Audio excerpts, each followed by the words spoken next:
You bought a TRICO truck wiper blade. Now what?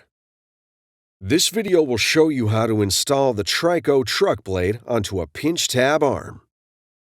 Before installation, remove the plastic protector from the blade rubber.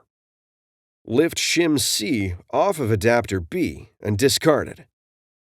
Hold your thumb firmly on the front of the adapter to lift up the back end.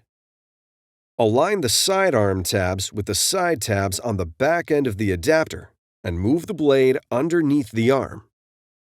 Rotate the blade up until the tip of the arm locks underneath the adapter tab.